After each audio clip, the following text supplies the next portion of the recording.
Fire Radio. What's up, everybody, and welcome to another episode of The Size Up by National Fire Radio, because what you do off the job matters. You know, and I get my little sales pitch voice in when I say that opening line now, but I feel like you need to. Like when you have a tagline, you have to do almost like the Jeremy National Fire Radio voice, like when I do that. But I'm just getting right into it with my guest because she is a great friend and we have a lot to talk about. And literally in the pre-show questionnaire that I send out just to get info on my guests, because occasionally I don't actually know my guest before I interview them, although sometimes I do. It seems like that's happening more often than not. So if you don't know me and you want to be on the podcast, please reach out because it's fun to interview and meet new people, which is kind of how I met my guest today. But she did say in the questionnaire where I was going with that was anything Pip wants to talk about, which is really scary to give me that license. So because you Tara, do know a lot about me. I do know a lot about you. Tara from Flame Decon, what's happening this morning out there in beautiful Colorado? You know, we got a little snow on the ground, winter's starting. But yeah, it's been an insanely busy month for Flame. Meaning yeah, November. So we're in December now, and your November has been insanely crazy, is what you're saying? Yeah, November was insanely crazy. Which is great. Having so much business is incredible. Having this business take off like it has is incredible. Coming out of personal struggles and then having the business like pick you up and carry you to that next like life's okay is incredible. So great. So, oh my God, I was just texting before you appeared on my Zoom screen with a mutual friend of ours because it's funny. I am in the personal struggle, let's say right now, phase of needing the pickup, I guess is a good way to put it. Yeah. And I think we all go through them, right? Like everybody has a personal life, obviously. Everybody has feelings, everybody has emotions. And I think what folks don't often realize, at least with social media, is that the folks you see on social media, whether they own a business, their business, they run a podcast, they too go through their own stuff.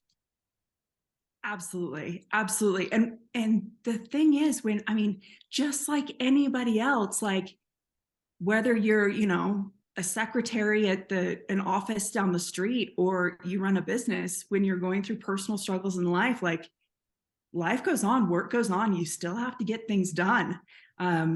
So sometimes it's just putting your nose to the grindstone and getting it done through those personal things. But thanks. It can carry you through it. Like it really can get you to the other side of those personal struggles and be like, okay, I'm okay now. Yeah. I mean, there is that, right? There's that to it. Your job, your family, there's so many things to it. And for me right now, I guess I may as well just be honest with everybody who listens to this. Like I'm really lacking motivation, which is odd for me, right? It's happened in the past. I'm not going to say I've always been this super motivated guy, but my scary thing right now is I'm actually lacking motivation for fitness. And I'm in this, like, I don't necessarily want a fitness rut.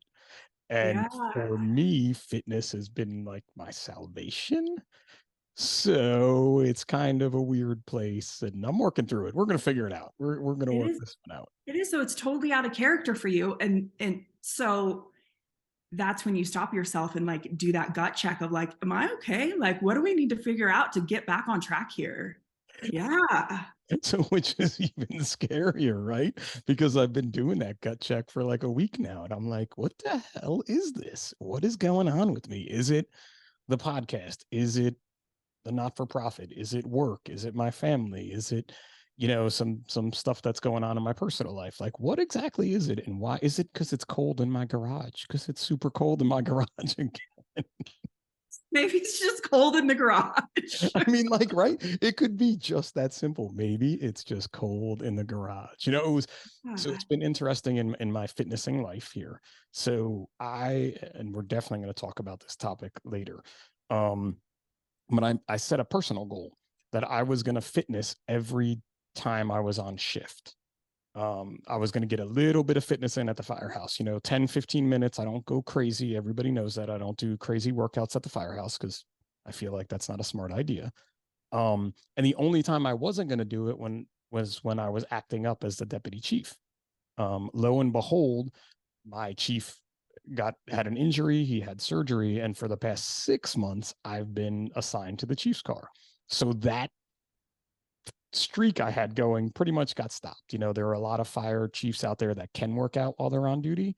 In my department, it's just not set up for us to be able to do that when you're on the car easily, at least.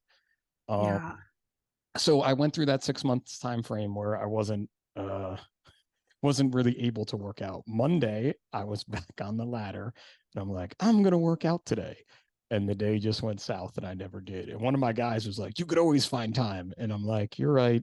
But I still didn't do it. So I'm still in that rut, but I'm working my way through it. Yeah. Here's the thing though. Okay. So we're dancing around it and I'm going to Go dive ahead. right in. I don't mean to dive right into the mental health, like Go ahead. Go ahead. Please do. aspect of things, but like those things are a slippery slope, right? Like, so not going to dive deep into this, but in September, I had an ectopic pregnancy and had the loss there, right? And it was a struggle for me. And the month before that, I had something else personal that happened in my life that just was a struggle for me. And so those things built up. They led to things like not wanting to work out, not giving a shit what I ate, not giving a shit if I did anything that day. And you just find yourself in that, just like, okay, fine. I'm going to do what I have to do for my job. I'm going to do what I have to do for my business. I'm going to put a smile on my face for those things. But then you find yourself where like now finally getting myself back to fitness and eating right and all of that stuff. But like my body feels like shit. And through that, towards the end of that, there were times that like I'd have those invasive thoughts of suicide. And like I would have to tell myself, like, I know I don't want to die. Like, this is just an invasive thought. Like, you have to push yourself through this. So I think when you recognize those things of like, I don't want to work out today. I don't want to work out the next day. I don't want to work out the next day. And that's your lifestyle. And you've been struggling through things like, that's when you catch yourself on that slippery slope and figure it out. And you go talk to somebody, or you do what you need to do to get back right with yourself so that you don't end up having to push yourself through thoughts of suicide, right? It is. And you use that term slippery slope. And obviously, and for more background, Tara and I have talked many times since September, and we've talked about, what she just said happened to her. And I shared some things that happened to my wife and I through that.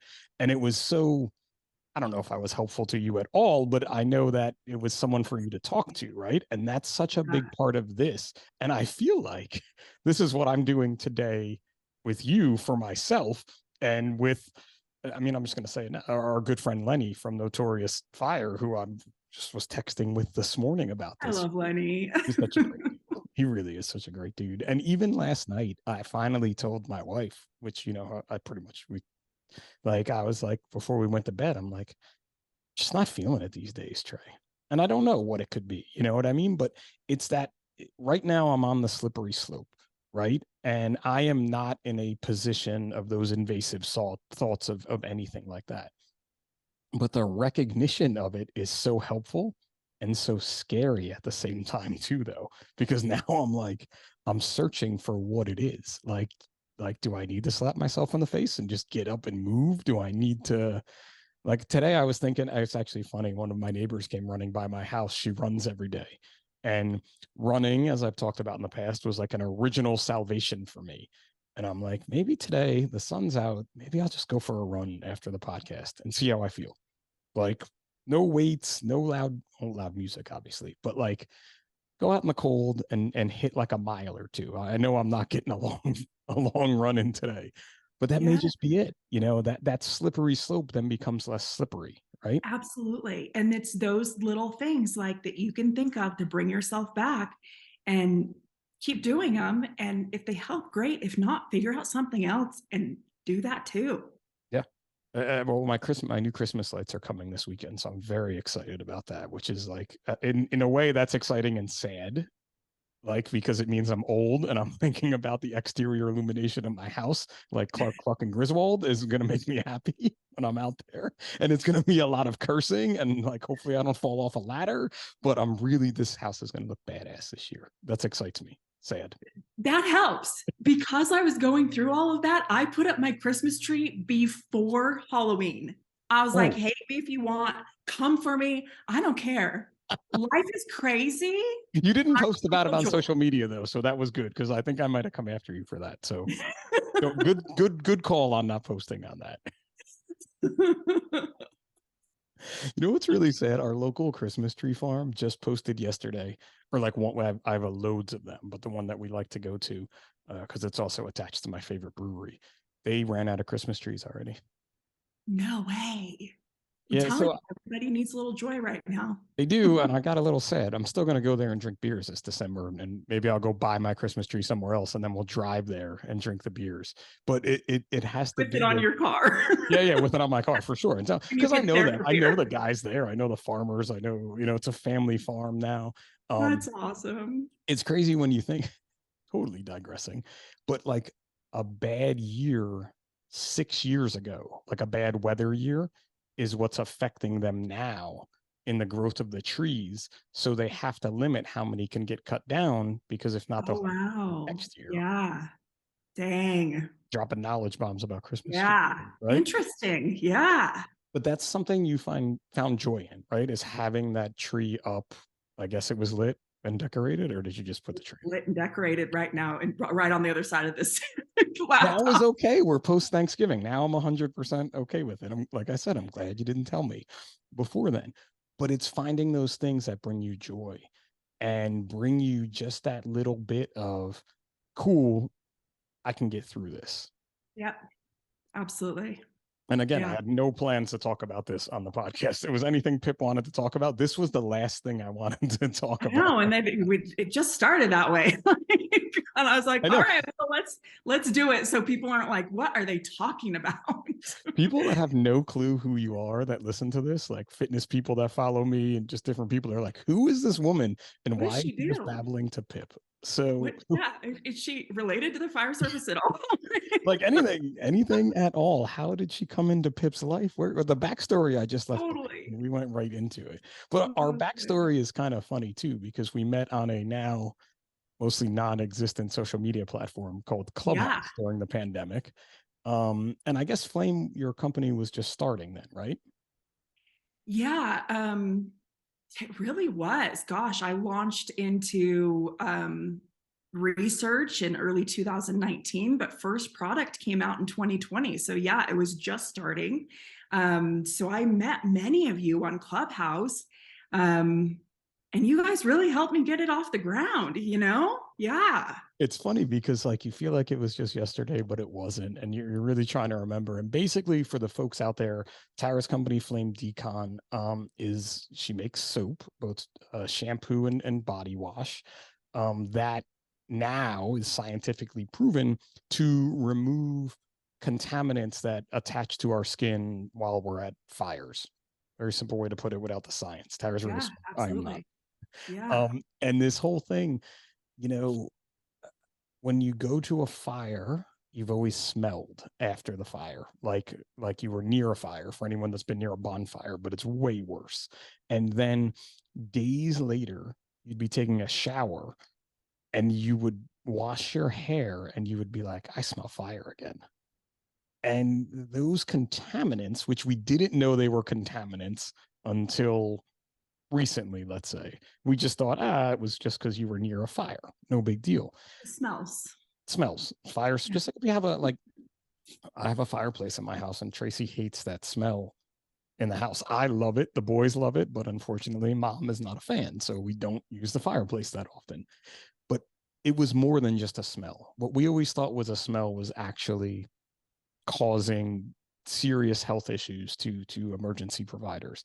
And Tara made this product and was like, hey Pip, you want to try it?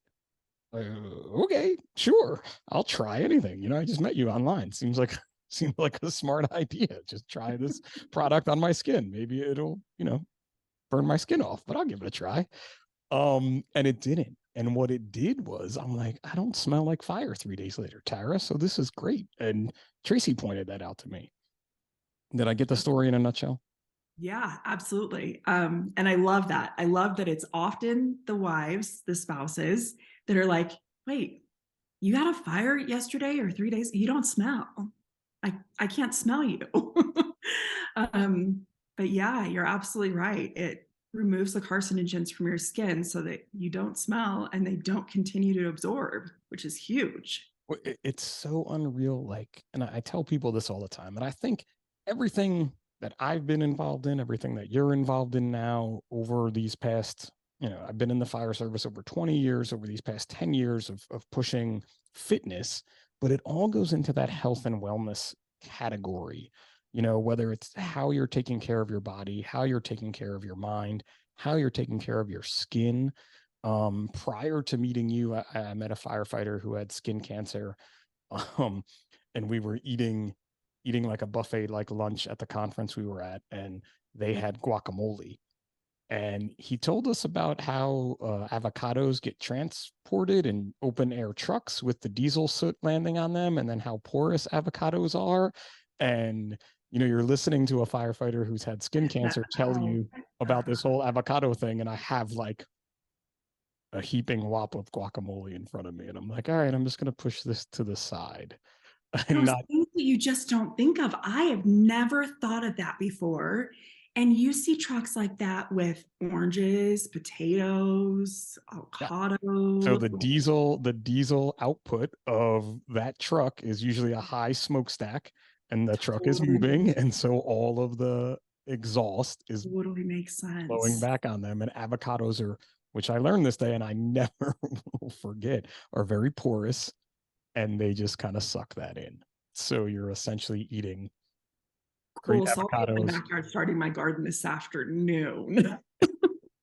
You grow your own Wild. avocados and you're safe. But yeah, a totally wild thing, right? That I never would have Yeah. thought could be as just one more thing. And I think that's what we're learning about in this whole health and wellness arena, not just in the fire service, but in life, right? Yeah, absolutely. And well, I am obviously not an educated on, or now am, but an expert on avocado Me transport. neither. Me neither. Me neither. Just learned that one though a while ago. um, I do know about how it affects your skin and causes cancer and those kind of things, right? Like this same diesel off gassing is happening in your firehouse, Yes. happening in every firehouse. And you may have systems in place that take that out of your firehouse, which is great. You still need to make sure you're deconning yourself. You're dealing with the diesel off gassing. You're bringing contaminants back from fires. You're bringing contaminants in from your gear, even if it's brand new. You're bringing contaminants in from your turnouts. So you have to realize that they're all over the place in your life, but also realize that your exposure to them is far greater than any other person out there in the community. People will say all the time, well, there's PFAS in your cookware, there's Everywhere. contaminants It is everywhere. all over the place. And it is, absolutely. But I think here is one of the ways that Flame came to be is because I broke things down Barney style for myself and realized how activated charcoal works, right? What kind So of like style? Wait, what kind of style was that? Barney Barney style? style, do you not remember like break it down Barney style? Come on, No, that never made it to New Jersey. stop. Like Barney I Rubble? must just Like be Barney that much Rubble? older than you, Pep. No, you're not. Like Barney Rubble style is what we're saying here. No, like, the big purple dinosaur? Oh, that Barney. Oh, Break it okay. down Barney style.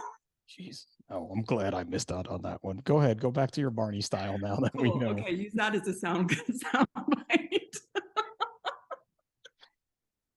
I'm like We're thinking like educate Gangnam style everybody. now, and I want to dance, but Barney style. Break it down Barney style for me. How Okay. activated charcoal works, please. Yeah, we'll get back to how charcoal works, but I think that because that I get nerdy and it's interesting for a lot of people, but some people are like, Tara, that's too much. But I think that it's important to understand. And I am not a doctor, I'm not a scientist. But I think it's important to understand, just in very layman's terms, how cancer works, to understand why your exposures are greater, and it's important that you're deconning, right? So basically, like, you go into a fire and you get all these contaminants all over you. If you're on scene and you're not wearing your SCBA, you get all these contaminants in your lungs, right? You get those in your lungs. I can't get those out. I can get them off your skin. I can't get them out of your lungs. So keep that in mind. So you come out, you have all these contaminants all over you, right? And if you're not properly getting them off with something like Flame that is proven to remove these carcinogens, because it's been shown that regular soap does not do that, remove everything to the point of non-detectable. You're leaving it on your skin to absorb. Your skin is your largest organ, and it will absorb, and it will continue to absorb as long as those carcinogens are on your skin. So then what does that do? How does that translate into cancer, right? So as carcinogens absorb into your body, your cells are constantly growing and moving and developing, multiplying. But if a carcinogen affects one of your cells, it affects the development of that cell. It basically damages it and changes it. And when it damages it and changes it, it then starts to rapidly grow those damaged, changed cells. And they look for blood sources so that they can continue to rapidly grow and change. And those can be cancerous cells, and those can spread all over your body. So in just very layman's terms, that's how carcinogens get into your body and cause cancer. Again, I'm no doctor. If I missed a step, a doctor step in and correct me, because I want everybody to know exactly how this works. But that's the very broken down version of that, right? So if you're Susie's secretary down the street and you're not getting carcinogens all over you all day, you're coming home and have a few of them on you, your chances are much lower of getting cancer, because you have way less carcinogens in your life to possibly affect your cells. As a firefighter, you're coming out with loads of them all over you on every fire. You're putting your gear on that has carcinogens in it. You're in your fire station that has carcinogens in it constantly. Your chances are higher because you have a much higher concentration of that on your body, right? So that's why it's important that you are cleaning, especially like your eating areas and your kitchen area of your station, your sleeping areas, washing your sheets constantly, making sure you're getting those carcinogens out, doing general cleaning, cleaning your body, cleaning your gear, getting rid of as many as you can to lessen that load, to reduce your risk of getting cancer. That's why we're constantly saying reduce your risk. This isn't about prevention. This isn't about, we're not curing cancer, obviously, but it's reducing your risk. It's lessening that carcinogen load and getting rid of as many as you can. I think that's a big part of it too. Like you just said, it's reducing, right? You Yeah. have, it's so weird to think this, but there are some folks that are like, well, I can still get it, so I'm not going to do any of this. And I'm like, what are you talking about? Like, anything I can do. And listen, there are some folks, I work with some folks, they take it to a more extreme level than I do. There are some folks that do less than I do. Hey, I can't tell you 100% what to do, how you want to do it, whatever you want to. My opinion is that whatever you can do, try to do to the best of your ability. Like, am I washing my sheets after every shift? No. Am I trying to get it done every couple of shifts? Yes. Do I sometimes miss that? Yes. Do I take a shower after every fire I go to? For sure. Like that's always been a thing for me. I'm like, this is just gross. I don't want to be Yeah. gross anymore. Yeah. And you're seeing that more and more though. And we're seeing this decon word, like more and more about things we should decon, cleaning SCBA packs and bottles. I can tell you 5 years ago, we weren't scrubbing SCBA bottles after fires, and they were just sitting in the apparatus, off gassing all that nasty Yeah. that we thought we got off ourselves. I came back, took a shower, changed my gear, washed my clothes, got my gear in the washer, jump in the fire truck, and all this stuff is off gassing. Yeah, So I think seeing that big change has been huge, and kind of seeing your company start and now having way more competitors is only a good thing to know that we're getting to another level of clean, let's say. for sure. Absolutely. And another another thing that I'm big on is decon and doing all of these things to reduce your risk of cancer versus operational reality, right? Yeah. You have to find that balance. If I'm over here um, and all about decon, but don't look at your operational reality, then you're never going to do it, right? When you are not actively going to a fire, that's when you need to make sure that your gear is clean, you're clean, all of that stuff. If you have a fire and you need to have your gear on the way and you need to have that gear on in the cab, I think you should do that. It's such a polite way to say that. Nice. I like it. And Just look, listen, there's an operational reality to that. I got to drive back with my gear on too sometimes because I just can't do anything else. Right. Like that. absolutely. I like And this word that's the thing. operational reality too. Sorry. Yep, you pay attention to operational reality. You go to the fire. You do what you need to do. You get back, and in that downtime, when as soon as you have that, you get yourself clean because you're the one that gets cancer. That is the priority. Get yourself clean so that those carcinogens aren't sitting on your skin and continuing to absorb in. And then you can go back and clean the apparatus, clean your gear, clean everything that went with you to that fire, make sure that you're cleaning out, the compartment of the apparatus where you guys write as well as you can, and do that. And that also leads into, though, this topic about working out in your gear, right? I knew we were going to go to that. Yeah, I knew it absolutely. was I'm coming. going to every time, and people can come for me if they want. But Go ahead. train in your gear.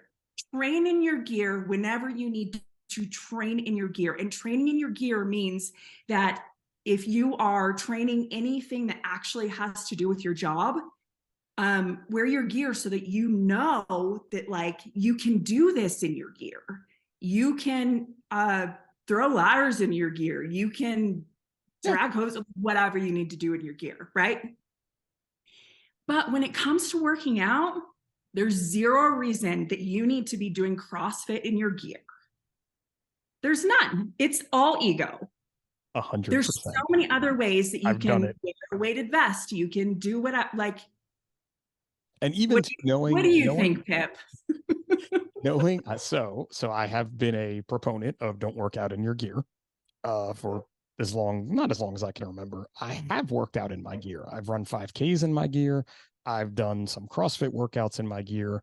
I've also been really fortunate to get some sets of gear from folks that have never gone into a fire. Now we also know that things that are in that gear could be a carcinogen, but let's again, anything could be a carcinogen, right? Your cooking pot could be giving off a carcinogen. So I think keeping it in check and keeping it in reality, that operational reality word, I'm 100% on that, right? Your operational reality is if you can do a bottle breathe down style workout where you're using a sledgehammer on a tire, you're then throwing a ladder, you're walking up and down stairs, by all means, it's a good thing to do, not every shift, and not in the gear that you're actually fighting fires in. Maybe take that retired set of gear that can't go into a fire anymore that you've washed 8 million times and even do it in those, right? But again, that ego end of it, that's a lot of where you see these workouts. Like, I did Murph in my gear. Dude, I don't want to do Murph in general, not in and then in my gear. No. You know what I mean? Like I've done Chad the 1,000 box step ups in gear that's never been on a fire, and it actually didn't make the whole workout. It got so uncomfortable. So you have to think about these things, right? It's the same. The working out in your gear though is the same as the guys that spend their entire shift in their gear. You know, you're just hanging around the firehouse with your turnout pants on. We call it Tommy Gavin from the Rescue Me show.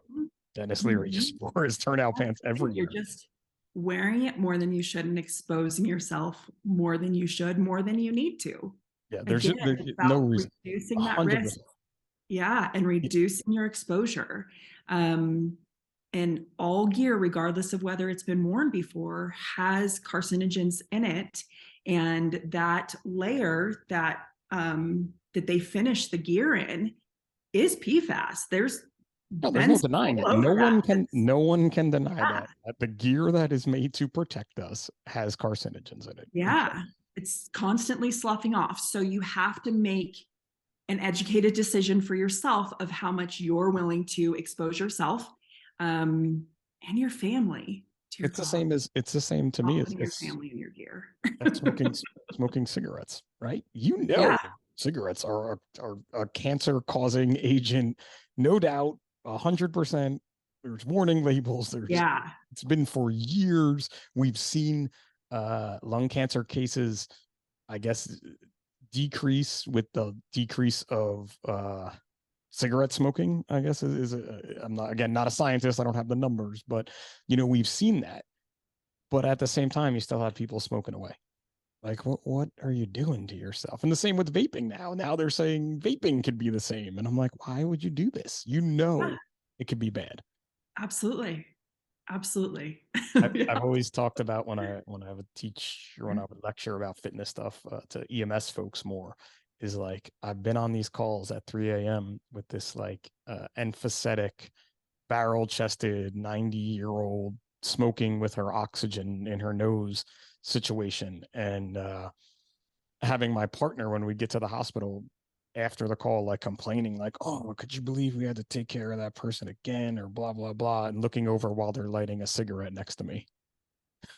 And I'm like, bro, that's you. Like, it's that gonna be you. Like, what part of you're a paramedic and medicine and science and the body didn't you figure out that person ended up in that situation exactly what you're doing? Yeah.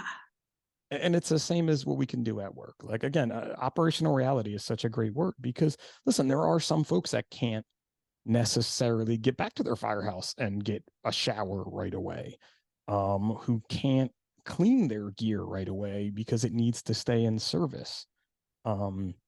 We have a fortunate thing in my department where if we have a fire, let's say like we call a second alarm, we'll call in extra people.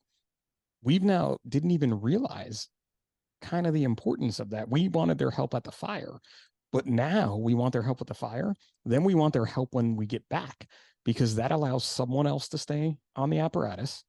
It allows us to go and shower who just went to the fire. And those folks are also cleaning for us now. We used to not clean. They would come back, we would fill bottles, and hey, we did our part. We're good. Let's just hang out until they're ready to go. Now the rig is literally coming into the bay or staying outside, and the hoses and the brushes are out, and it's really, and there's not a policy. You know, I know there's a lot of folks out there that it's like, it's got to be policy and this, that. We don't have a policy. We just do it because I want it done for me. I'm going to do it for you. And it's turned into a complete department-wide thing. Absolutely. And I think that, not going down this rabbit hole, I think we've seen that policies and organizations that create policies can be all about money. Yeah. This is not about money. This is actually about caring for you. This is actually about making sure that you don't get cancer. It's actually about making sure that you're around for your kids and their kids, and you don't die early because of the carcinogens that you're coming across. Like, and it's everybody. You're cleaning that equipment, because if you don't clean it, you're going to be breathing in that shit. Yeah. We have for years, my first years on the job, we have a system to take the diesel exhaust out. when you pull out. When we pull back in, we would all jump out of the rig and stop traffic, so the cars don't hit the humongous fire apparatus. More, and people too walking behind, but really we're trying to stop the cars and some people. People So are the special. cars, people are special. And the people will hit, the cars will hit the big fire truck with the lights on. And somehow we're supposed to stop them by standing there and going, stop. But we've Stop signs come are red. Fire trucks are red, but and it's like 2,000 times the size of a stop exactly. sign. Cool. And the guy who's standing there going, stop, please don't hit Yes. me first. But Yeah. we've Sounds come safe. in the past few years to be like, hey, why isn't one of us running inside? And when that exhaust pipe breaks the barrier of the bay door, hook it up and start sucking that exhaust out, because we care about it when it goes out, but we didn't care about it when it goes in. And Yeah. that's been a huge department change too. And that's been more than 5 years, but just one more of those things, and traveling the country, doing different things. I'm still shocked I go to firehouses that don't have those systems. Like, Yeah. how Absolutely. Yeah. we've had ours. My dad retired in 92, and we had ours when he retired. And it's like, see, people think we're like in the Stone Ages, which we are, but we're way more advanced than some folks still are today. Absolutely. And you know what I love about your practices and that they're not policy is that, like, I'm a veteran, you're a firefighter. In these realms, you have to trust each other. You have to have each other's backs. You have to make sure that if you're going into that fire, the guy beside you has your back, so because he knows that you have a family at home and you have kids that you want to be there for, so that you guys make sure you come out of that fire together, right? Like, that's a big part of it, is that you trust each other and that you love each other and that you love each other's families. And that is now, for you guys, transferred from the fire ground back to the firehouse, and making sure that you guys don't get cancer when you're coming or going. I think that's so cool. It's just as important as taking a RIT team class, or it's just as important as taking a nozzle class. You need to learn all these things. And again, social media has been a huge eye opener for many people, me included, of just like, oh shit, I didn't really think about that. Maybe we should clean the SCBA bottles after the fire. Yeah. Like, it's these things, and it's odd because I've talked about it for, it's been 10 years now, since I kind of got into this, the fitness end of things, but it just took me right into basically to do everything you can to not die, whether it be your Yeah. mental health, your physical health, your cleanliness health. I don't even know how to say that, your deconning of your body afterwards, but there's so many things. And these are things that folks like my dad never thought about. We used to wash my dad's turnout gear in the washer at home. Like with the family laundry. Yeah, like maybe my mom did it separately. Maybe she did a separate load in there after a fire. But like, I Big have, and bulky, like that would make sense. That, yeah. yeah, but like, I have pictures of me wearing my dad's stuff because he brought it home to wash it, because it was like, oh, that chemical fire was really nasty last night, Rob. I'm not even kidding you. We're talking the 80s. No, I So, know. it was like no car seats and smoking on airplanes type thing, or in hospitals. Yeah. So we've come such a long way, and I think it's only going to get better for the future generations. It's just a matter of understanding that, hey, maybe, think about working out in your turnout gear. Really, really think about it. Is it worth it? Like, is it really worth it to you? Is that Instagram? No one's even watching on Instagram anymore. Maybe Right. on TikTok they are, but they've all seen it, so they just scroll by. They're looking for something new on TikTok. Yeah. No, nobody is. Yeah. But that's it, right? If it's that ego thing, like, does it really matter? Like, when you think of the overall grand scheme, and I don't want to bash the people that are out there doing it, but I just think they're not looking at the bigger picture as often as they should be. Hey, look, I'll bash them. And here's the thing. I'm gonna bash them right now, Go ahead. actually. Go ahead. I'll write this. I'll You work timestamp out this. in your turnout gear on Instagram. Nobody thinks you're cool. Like, maybe a small group of people think you're cool anymore. Everybody's looking at you like you're an idiot because they know better. I do think you're right. I do think it used to be people were looking at saying you're not cool because they for different reasons. Now they're saying you're not cool because they're like, dude, that's not smart. Like that stuff Exactly. is just gross. Like Yeah. is an easy way to put it. Just gross. Like you're not. And again, too, there are. Listen, I'm all about that job related circuit training. You know, you're breathing down a bottle. That is really important stuff to do. It's For this sure. end And that's of like, the look at key me word bench. that you said there, though, is training. Yeah. Train in your gear. Don't work out in it. Yeah. And there are folks that are out there and they're very popular still on social media saying things like, well, football players train in their gear. Like, come on, that's not the case. They're not in the weight room doing bench press with their helmet And on, tell me unless they're doing it for where, Instagram. with their gear, do they run into and get carcinogens all over them? Generally not happening. No, they're out playing in the grass. there could be some pesticides on that grass, Tyra. You're right. You're You're really right. not thinking about those pesticides now that they I have on the know. grass. It could be, but it could be turf, and I guarantee there's some nasty stuff in that That's turf just grass nasty. that they Yeah. make right there. Not to throw any like turf grass making companies under the bus or anything, but I'm sure there's something in there that's coming off.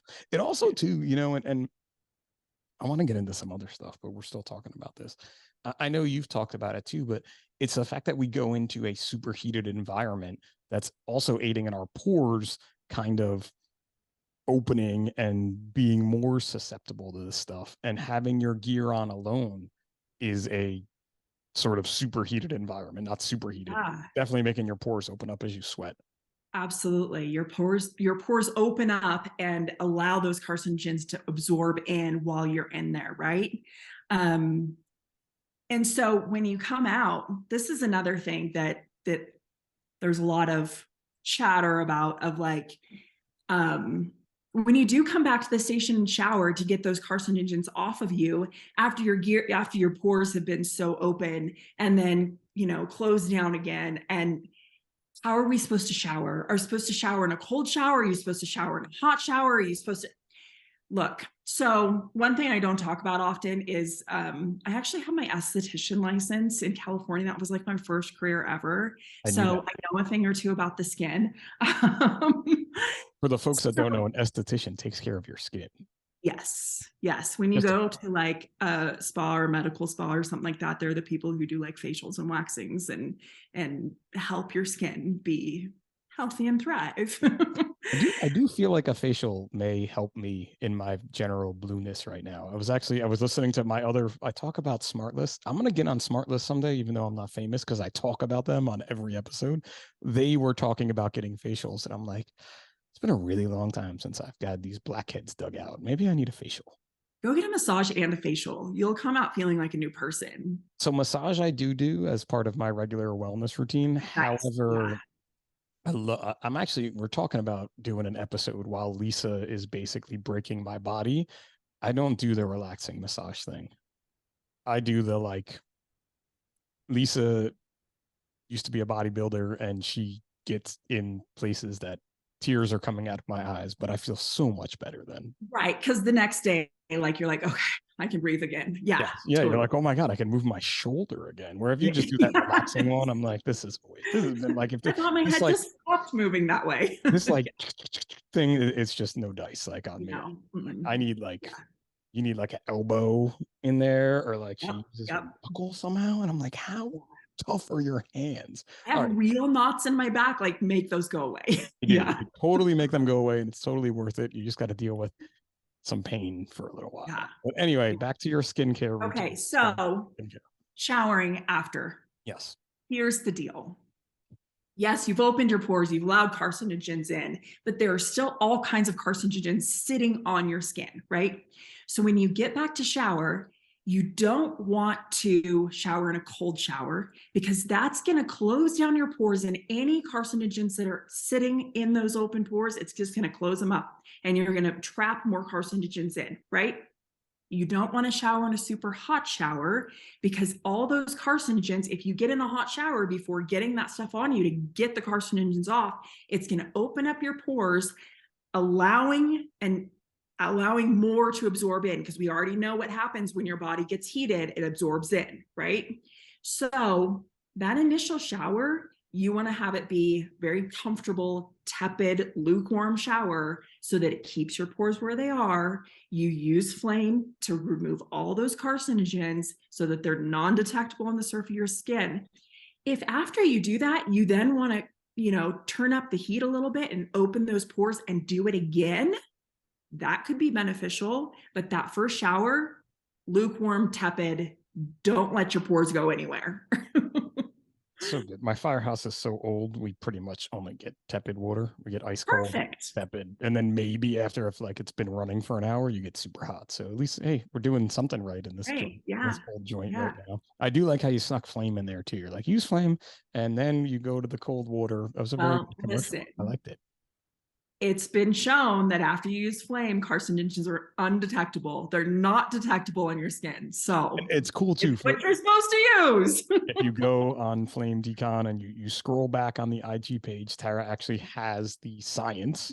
The scientist out there. They did some studies with our good friend Bobby Eckert, who keeps coming up in Yep. the podcast in one of his classes and his instructors. And sure enough, Tara, it's weird too, because when you told me like early on, you're like, I'm going to do these scientific studies and we're going to do all this. And I just don't know how. And I'm like, I think I got a guy. I was like, I got a guy. He's from New Jersey, but he's going to be the guy, I think. And then Bobby's after a while, I mean, and this wasn't like, this has been 3.5 years in the making now, almost 4 years in the making, but you did get to do those studies and they did come back the exact way you said they were, which was pretty cool. And it made me feel more confident in the fact that I've been using this stuff, that I'm like, all right, cool. Maybe yeah, I can it test stuff. doesn't just remove the smell. Yeah. It doesn't just remove the smell. And even that, like, I don't use it every day. There was a while where I was, but I'm definitely using it after shift just because of all those other things and the things you don't think about. Like, we had a fire the other night, mostly exterior fire, but plastics burning, vinyl siding burning. We were outside. I had my job shirt on because I was on the car. It was my shift on the car. But even that, like, I came home. I didn't shower right after, but I came home. I showered when I walked in the door. All my clothes went in the wash. It's this theory of let me do the most I can just in case. And I used to, Absolutely. obviously. Yeah. Well, and here's the thing too, is like taking a shower after that and with something that smells good and makes you actually feel clean, like that feels good.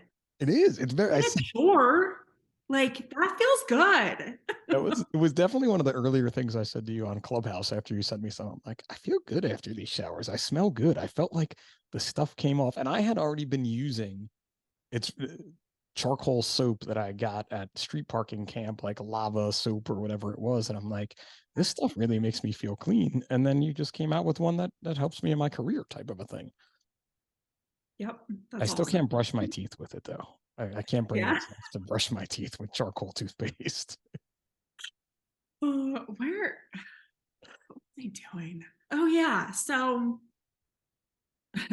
this is total side note life hack for any women out there or men with long hair. Like, that like your vacuum in your house gets like clogged up with your hair and then you have to cut the hair out and like clean it, like gross, right? So listen, my life hack for everybody out there is to get a shop vac with a floor attachment and use that at your house because it doesn't have the little spinny thing for things to get caught And it's up. just sucking it It in. works like a charm. Shop vacs are like $60, right? So this leads me back to where I was going with this. So I was outside emptying my shop vac the other day though, because I'll just take it out to my garbage and just like dump it and then take it to the curb, right? And like there's dust everywhere. And I'm like, oh, who knows what's in that? I can't believe I'm admitting this. So I come back in and I'm like, I don't know what just went in my nose and my lungs. I literally like snorted activated charcoal. Like I Oh, just took a little on my finger and just like sniffed it because I knew it would like absorb those toxins that I just breathed in and not affect me. don't do that, everyone. Please don't do that. It's not going to hurt you. It's You're not sniffing coke. Like I wouldn't recommend that. 46 episodes, Tara, and this is the first time blow has come up on my podcast. So thanks for being that. Right there, you had that. I'm happy to do that for you. Snort activated charcoal, kids, not Coke. There you go. That's the PSA for this podcast. And I was just thinking, I'm like, let's talk now. We've done my mental health, your mental health. We talked a lot about decon. Who knows who's still listening? And I'm going to put this in the show notes and we'll see who's getting there. And I wanted to ask this early on too, but like pre-flame Tara, pre-military Tara, like let's go back to high school. Like, were you like a mean girl? Were you a jock? Were you a No. nerd? Like, come on, My let's. life now is very much a reflection of like who I was in high school. I was quiet and kind of nerdy. Okay, so let me tell you just kind of what kind of defined my high school experience and why it was so different. Like when I was a kid, I was just a regular kid who had a lot of friends, and I did arts and crafts at home with my mom, and All the regular kid stuff. I got to high school and had my I think it was the summer going into my freshman year. One of my neighbors, who was a few years older than me, came through my bedroom window and basically raped me, statutory rape. And he was also at the school that I was in. And so a couple months into my freshman year, my mom found out about this, and police got involved, and rumors flew around the high school, and I got death threats. I got notes on my locker sticking up for this guy. And I basically, seeing a counselor, all this stuff that just like my life got flipped on its head because of all of this, right? So I was pulled out of the high school that I was in and went to live with my dad. My parents had divorced a few years before that. And so went to live with my dad and changed high schools altogether, and had just been through this traumatic experience going into high school. And basically, because of this, the decision was made with the counselor that I was seeing that it would be best to just cut off basically all people from my childhood because of how I was Everybody you knew. treated. Yeah. Yeah, because of how I was being treated over this, and start fresh. So I went in a few months into freshman year of high school into a brand new school. Went from living, in, I don't know if you guys are familiar with San Diego, but Ramona, California, a little more country, rural, to El Cajon, which is little more ghetto.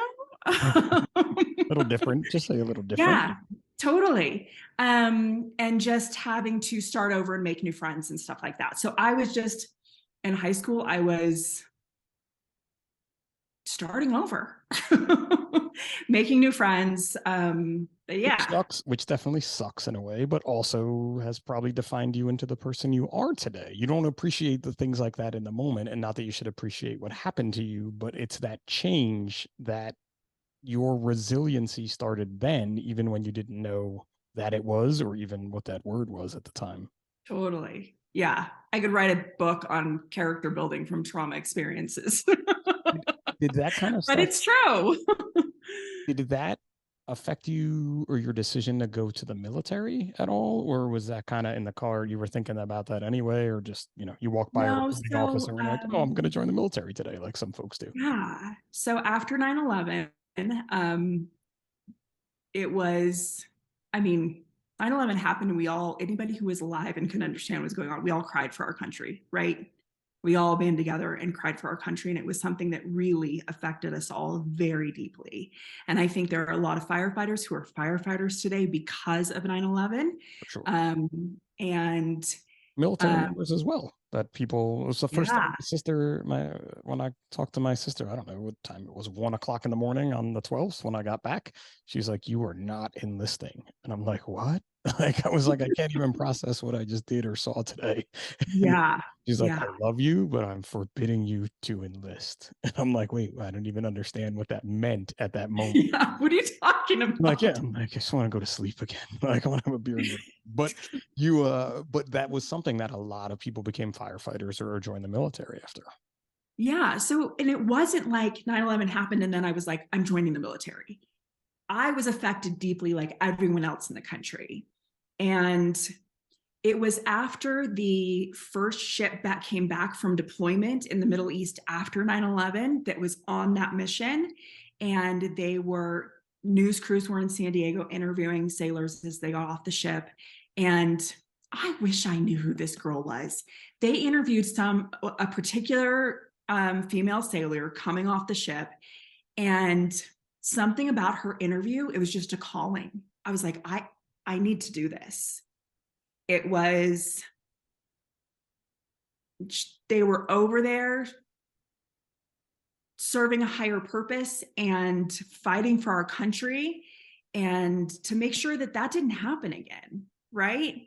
And everybody in the military over the last 20 plus years now has been there filling a role regardless of what they did, regardless of whether they were, shooting bullets at Al Qaeda or cooking in a kitchen, all working together to make this mission happen, to make sure that we're not attacked like that again.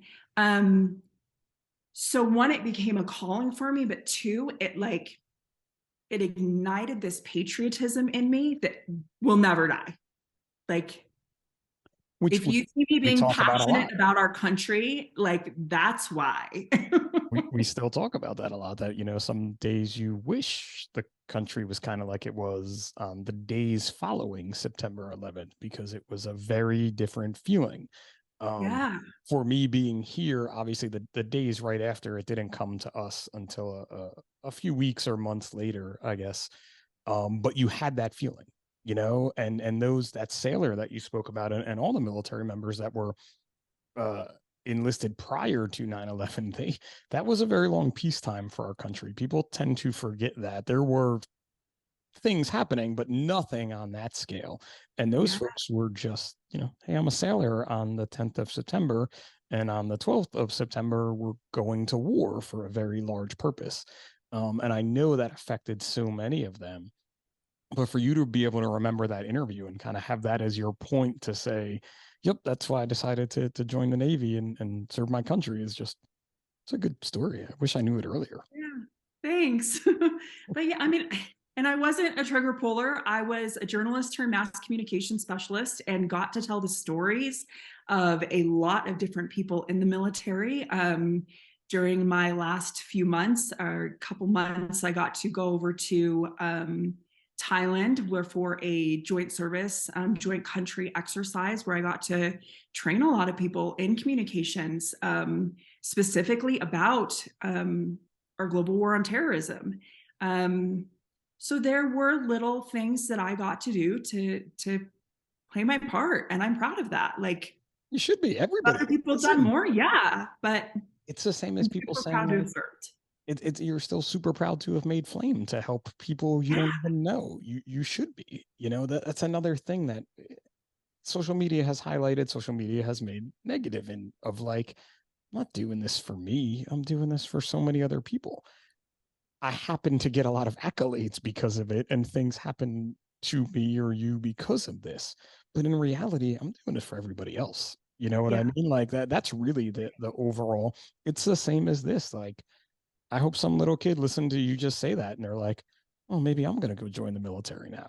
Or not even a little kid, an adult, anyone, just like you saw that girl. You never know. And I think it's something weird with the podcast.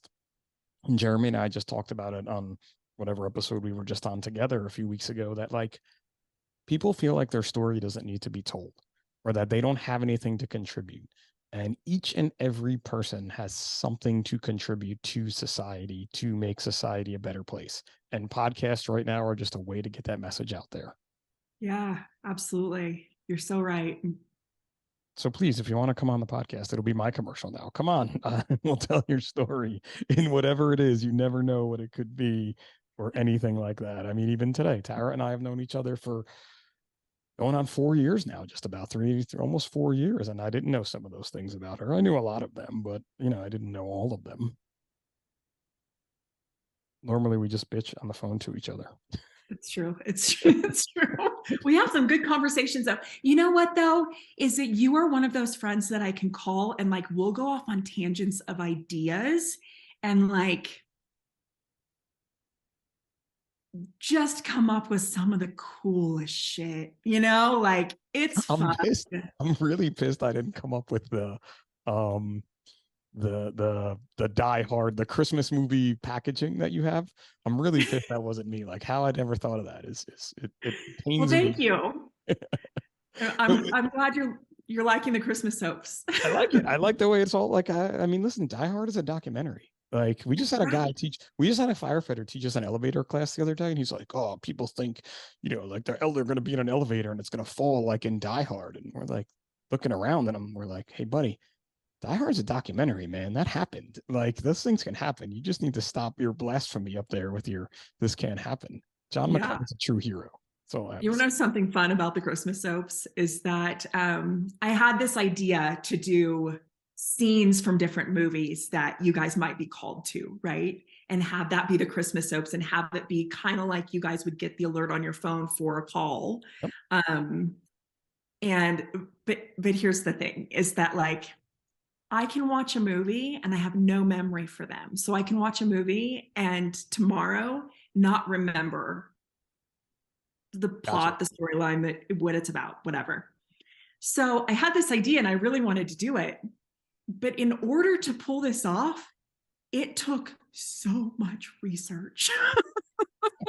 Well, you should have just called me, Tara. If Tracy listens to this, she's going to be like, she'll even text you and be like, you should have just called Pip. Because if chemistry was based in Chevy Chase movies, I would be a fucking nuclear chemist right now and not. That's awesome. I can repeat Chevy Chase movies like there. And you know what's really scary? So can the boys, Finn and Declan. Like Tracy gets so mad because we can just talk in the car. Oh And my gosh. like especially now that it's Christmas vacation is just a conversation in our car going round and round. I just literally I had a text with a guy on another shift and it went into The Departed and we did a whole scene texting each other from The Departed, and it's not like one of the more popular scenes. And then it was just became a challenge, like who could do more and more. So shame on you. You should have called. It's been a lot of years since I have watched Home Alone, like the original Home Alone. But that was the movie when we were kids that my brother had on repeat. Like he'd watch it like 4 times a day for, I don't know, 6 months, like this. Ridiculous. So I have a feeling, even though I can't sit here and really like remember it right now, if somebody were to turn it on, I'll bet I could suddenly start reciting it word for word. Easily. Yeah. So I could do it without the movie, but I'll see you were my brother as well then. Yeah. It's like you are my brother, but you were him as a kid. She's like, it's a stupid boy thing that like some boys can just do that. Like, and yeah.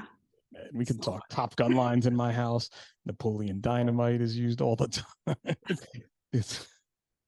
We digress. Let's get into the size up 10 here because we're around that hour mark. And you and I, so the other thing too is Tara and I could talk forever. Sometimes our conversations, I look and I'm like, God, we just talked for an hour and 10 minutes. I gave you 20 business ideas and you told me other ways that I should be cleaning things. So thank you.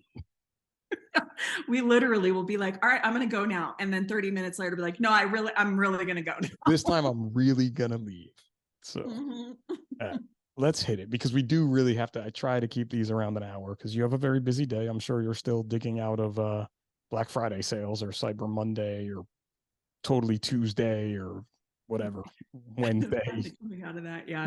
Whatever text messages and emails I keep unsubscribing from. I really feel bad unsubscribing from my friends' businesses, but I really just can't. The text messages are killing me. Like, yeah, I haven't moved to texts for that reason, like because I get annoyed when businesses text me. So I'm like, no, I'm gonna complaining about it last night for one of our friends' businesses. And I'm like, so just hit stop. Like, they don't care. Like, we know Yeah. you care. And she's like, They're but I not going don't, to personally get that text. Yeah. but she goes, I don't want to miss a good sale. And I'm like, are you kidding me? Like, we know the owners of the company. Like, literally, Oh, you don't want to that's miss a good awesome. sale. If you really want something, I could be like, hey, could you send this over this way? Yeah, she doesn't want to miss a good sale. That's It my reminds me, I need to tell Rob that I restocked something that he asked me about the other day so that he doesn't miss it. see. This is how it goes. You have to have that private loop text message of like, hey, it's back on the shelf. Get it quick. Go get it before it's gone. Especially now too, because like I've given Flame as my, end of year gift for the folks on my company. Thank you. So I'm sure that happens a lot for your, because it's a good gift to give. Like I try to always give something that will be useful, not just generalized stupidity. So Exactly. It's not expensive and it shows you care that your people go home to their families at the end of the day. So yeah, I should have stuck with the not expensive Flame. I went expensive again, but sometimes you have to. I have a new company, new group of guys, and got something from my that's old nice. company that they are all like, they've been, it's worse than my kids, like dropping the hints for months. Like I think it started in like August of like, look at that. And I'm like, for real? Like, did you for real just like, I'm a dad. Like you're a dad. I was like, are you really playing this game on me?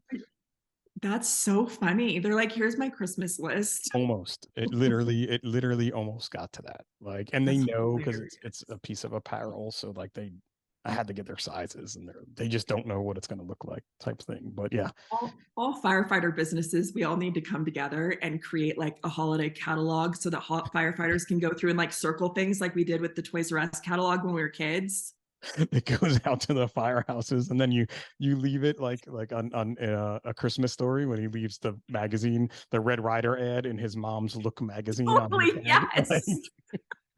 so I come into my room and I'm like, oh look, these things are circled on here. This is what they want. What's this? See, and this is what happens. We come up with these amazing business ideas. Right, right. We We're were gonna going to get into these 10 questions 10 minutes ago. at some point we're going to get into these 10 questions, but I do see that as a national fire radio product in 2024. I got to talk to Jeremy about There you that. go. The end of Yes. year catalog, you could You circle guys the could do that. question. Yes. Like we Yeah. could be the organization to do that. I love it.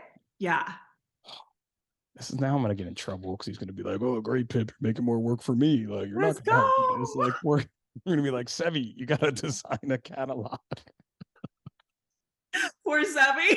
Poor Sevi, more than anything, poor Sevi. Sevi, have you ever designed a catalog before? No, go. You have to do Go. You got it. this. Go. Thanks. If he needs help, just tell him to reach out. I'll help him.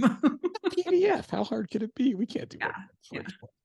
Yeah. Actually, Sebby, if you need help, reach out because I know he'll listen to this. He's got to edit it. So, like, I also Exactly. like to always bring up Sebi in the podcast. So we got that one in too. So you scored another checkpoint in the things I need to do in a Oh, podcast. right. I Love didn't it. think I didn't think you'd be the episode to talk about blow, but it happened. So Hey, you we're gonna get never a guy from Miami or something, or we'd be talking about Miami Vice or like a Coast Guard person. But no, it was Tara. Yep. All right, the size up 10. Let's officially do this now. Beach or mountains? Oh, It's a hard one both. for you. Both. Yeah, see, I I figured. have to, I mean, I'm from San Diego, but I live in the mountains of Colorado. Like I've owned a beach house in North Carolina. Like, what do you want from me? Both. I knew that was gonna happen. Night out or night in? Night in. I knew that was gonna happen. A good book or a good movie? Um, movie. Oh, see, I was thinking you go book. So there you go. Yeah. Here's the hard one. Cross country road trip. Who's your celebrity co-pilot? Ooh.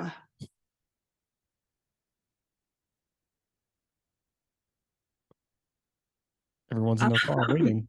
Listen, this is the best. Can it be two? Like these are, this is basically one This, right this now. isn't the SATs, so go ahead. Oh my God. Right. Okay, go Because I ahead. did do both on mountains or okay.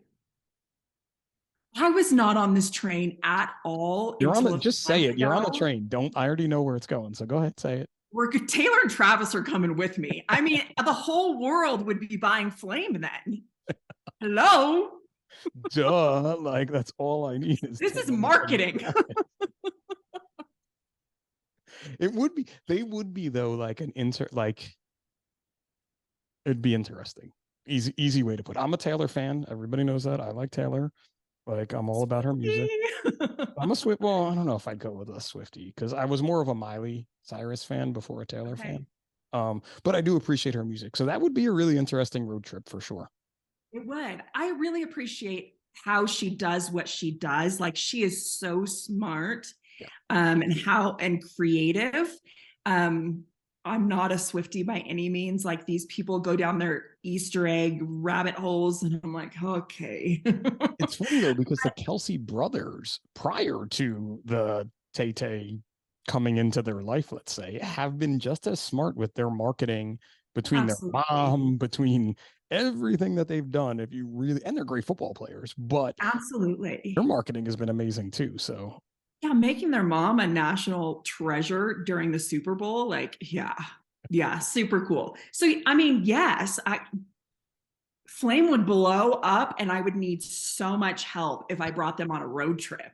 cool. Well, if that happens, I would like some residuals, please. And if they want to come on Sounds the podcast, if anybody knows, Taylor and Tracy or Travis, and they want to come on the podcast, please, send them my way great. too, because I it would help. mean, if Taylor and Travis come on the podcast, you have to bring Tracy on. So that was a good call. I would Has to be probably have to bring you. Tracy. I'd probably have to bring Finn, and there would be a lot of people. Like that would It would be. be. I don't know. I'm gonna have to reach out to their people. Maybe they'd be interested. We'll do a podcast on the road trip. Yeah. Thanks. Do you make your bed every day? Nope. Oh, straight out there. $1 million right now that would come from Jeremy because he's way richer than I am. Or you go back to 18 and get a redo on things. $1 million. Easily said. Highways or back roads? Which one you taking? Okay, listen. I'm gonna let you in on my psyche here. I like highways because they're faster and they feel safer to me. Okay. But back roads are so pretty and they feel relaxing, except at the same time they don't, because like people are idiots and don't know how to drive, and they like to cut corners on back roads. And when I got out of the military, I worked, another little tidbit about me, I worked casualty, and I saw way too many like head-ons, right? And I'm Mhm. sure you guys have as well. I know you have, that like that little thing is in the back of my mind all the time on back roads. I don't know. I don't know. I can't pick one. I'm like you. I can't pick one either. And I made up the questions. But as people have answered this question, I didn't think it was going to be so in depth of a question when I made it up. I figured it'd be a quick one and easy. So many answers. I'm like, yeah, I don't know, man. I like to get on the turnpike and do 95 and get to where I'm going. But then it's cool to take some back roads. And it's interesting being just coming back from Iceland. I felt like their highways were like back roads because they were so freaking scenic on the highway. That's so You cool. were like, you're on a highway, but you see a waterfall. You're on a highway, but you see a glacier. Wow. You're like, but this is a highway. This is a highway. So I'll go with both. We could take both. Give me a bucket list place to visit. Um,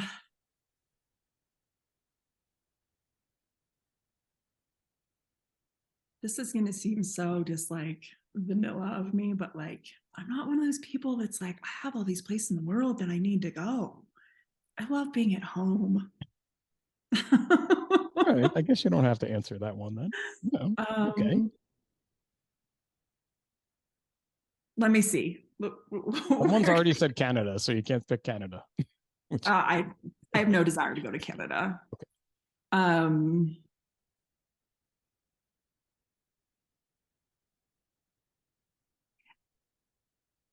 there are times that I'm like, okay, I could use a break from Sure. doing everything business Doing wise, same. Where do you and want to let's go go for to your break? somewhere tropical where the water is crystal blue, you know? Bora Bora. Yeah, fuck Nice. yeah. All right. Two more. Football or football? Football. Football. Definitely I American grew up football. a huge Chargers fan until they were traders and moved to LA and totally sold out. Yeah, I But know do you football. support the Broncos now, being you're in? No, I mean they're kind of losers. So until they're not, there's no reason All right. to. Just lay that one out there. Listen, the Giants aren't having a great year, but I'm still a fan. They're still my team. Like, But that's the thing, like I was a ride or die with the Chargers no matter what, right? Like that was the team that I was like born into. Like my dad taught me football with the Chargers, you know? I understand. That's But good. after that, Loyalty goes. what's that? I said your loyalty sticks. I like it. Stick to your guns. If Root they for ever go Taylor. back to San Diego, it will. Yeah, I'll become a Chargers fan again. Just root for Taylor's boyfriend. That's it. Easy way to do it. Taylor's What am I boyfriend. rooting for? Taylor's boyfriend. New Flame Decon shirt. Who do I love? Taylor's boyfriend. Taylor's boyfriend. He uses Flame. All right, last question. Best advice you could give to your younger self? Oh.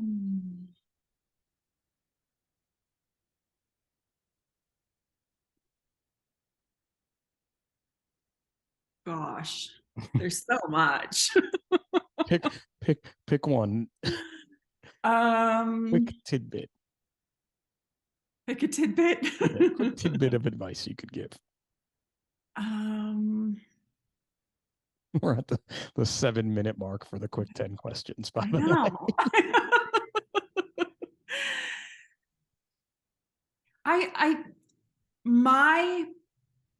I think biggest lesson has been don't give a shit what anybody thinks of you. Love it. It's so hard. Even as an adult, it's so hard, right? As a kid, because I see it with my kids. I see it with myself. I still care, you know, and there's a difference between caring and then letting it affect you in a negative way.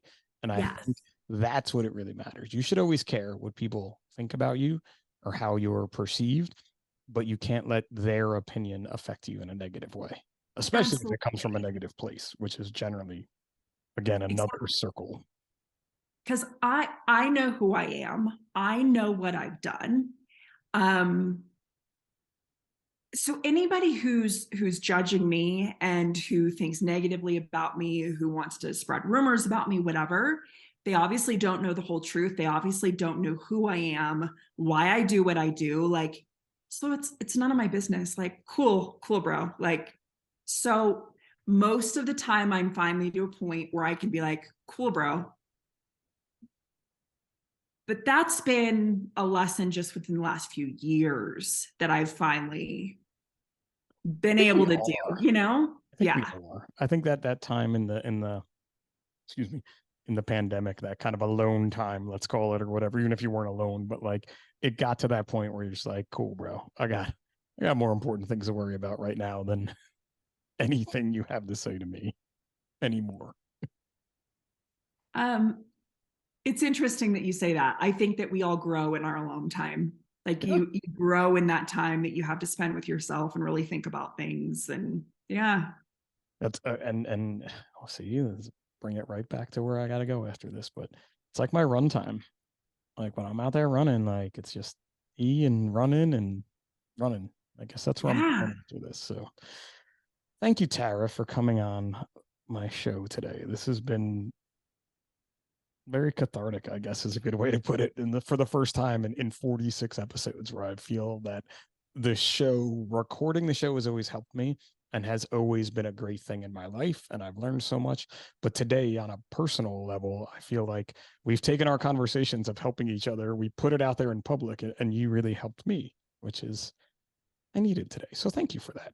No, thank you. And I'm so glad. And same, it's very weird. This is a lot of things that I haven't talked about in so long because I come on podcasts and it's all about the business, all about decon. And I love that you dig into a little more of, the person behind.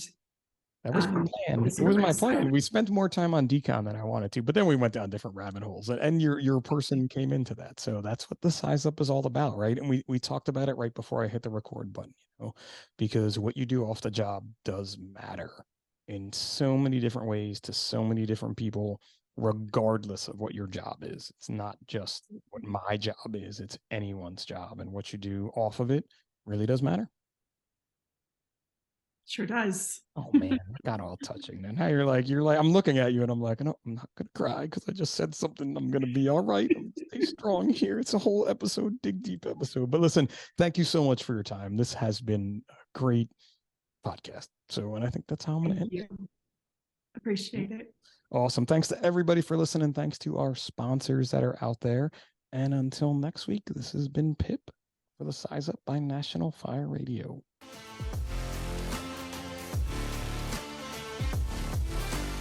National Fire Radio.